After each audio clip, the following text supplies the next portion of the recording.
मित्रों नमस्कार। जय श्री राम।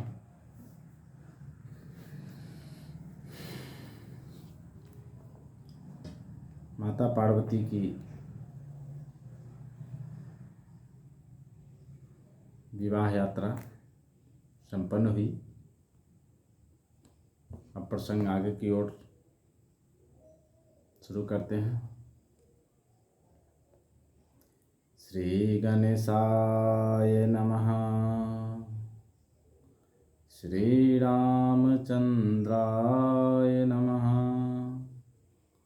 श्री हनुमते नमः। बहुविधि शंभुसासु समुझाई, गवनि भवन चरण सिरुनाई। जननी उमा बोली तब लीनी, लेउ छंग सुंदर सिख दीनी। करेहु सदा शंकर पद पूजा, नारी धर्म पति देहु न दूजा। बचन कहत भरे लोचन बाड़ी, बहुरी लाई उड़लिनी कुमारी। कत विधि सृजी नारी जग माही, पराधीन सपनहु सुख नाही। भय अति प्रेम बिकल महतारी, धीरजु कीन कुसमय विचारी। पुनि पुनि मिलति पड़ति गहि चढ़ना, परम प्रेम कछु जाई न बरना। सब नारिन मिली भेटी भवानी, जाई जननी उड़ पुनि लपटानी। जननी बहोरी मिली चली, उचित आशीष सब काहू दई। फिरी फिरी बिलोकति मातु तन, तब सखी शिव पही गई। जाचक सकल संतोषी, शंकर उमा सहित भवन चले। सब अमर हर से सुमन बरसे, निशान नभ बाजे भले। चले संग हिमवंतु तबा, पहुँचावन अति हेतु। विविध भांति परितोष करी, विदा कीन्ह वृष केतु। तुरत भवन आए गिरिराई, सकल शैल सरलिए बोलाई। आदर दान विनय बहुमाना, सब कर विदा कीन्ह बाना। जबहि शंभु कैलास ही आए, सुर सब निज निज लोक सिधाए। जगत मातु पितु शंभु भवानी, तेहि सिंगारु न कहु बखानी। करहि विविध विधि भोग विलासा, गणन समेत बसहि कैलासा।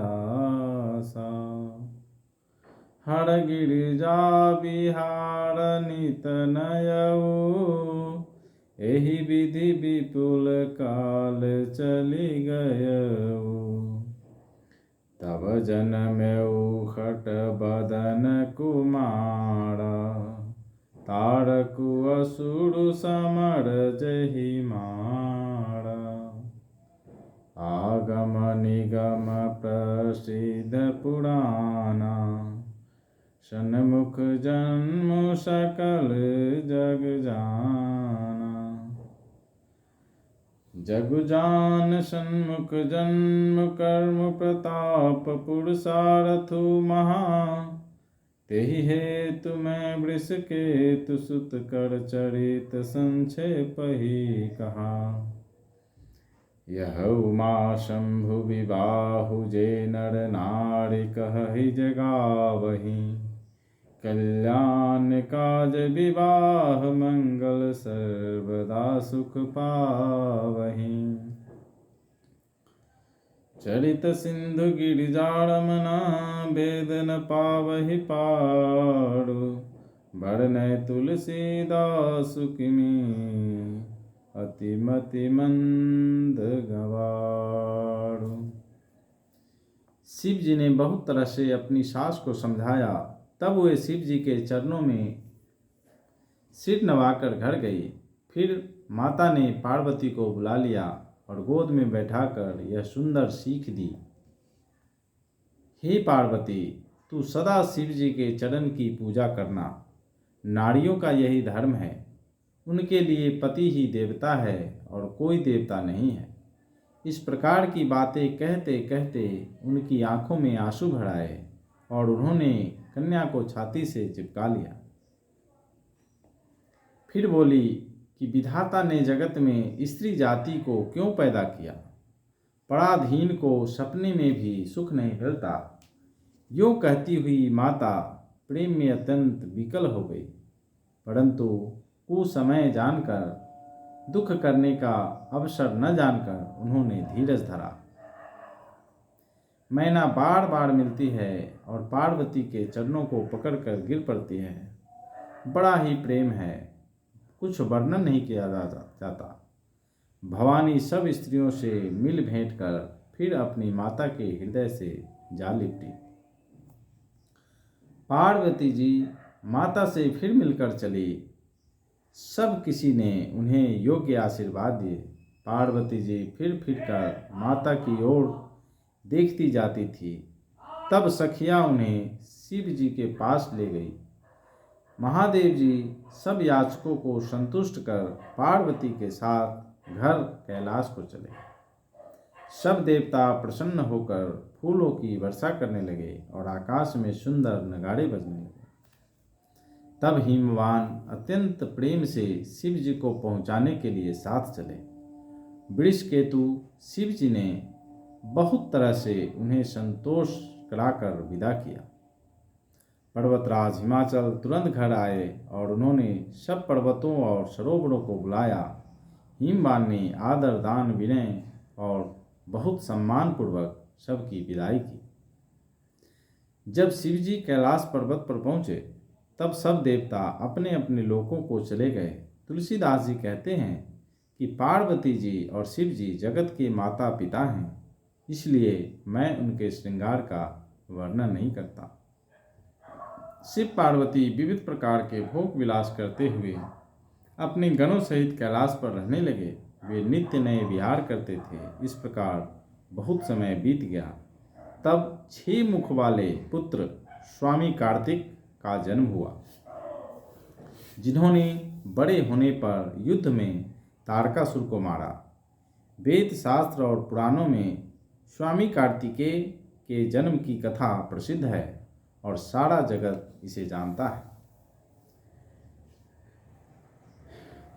षडानन स्वामी कार्तिक के जन्म, कर्म, प्रताप और महान पुरुषार्थ को सारा जगत जानता है, इसलिए मैंने वृषकेतु शिव जी के पुत्र का चरित्र संक्षेप से ही कहा है।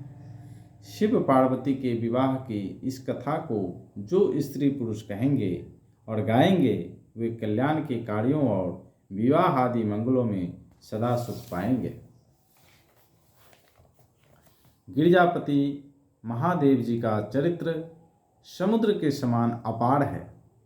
उसका पार वेद भी नहीं पाते। तब अत्यंत मंद बुद्धि और गंवार तुलसीदास उसका वर्णन कैसे कर सकता है।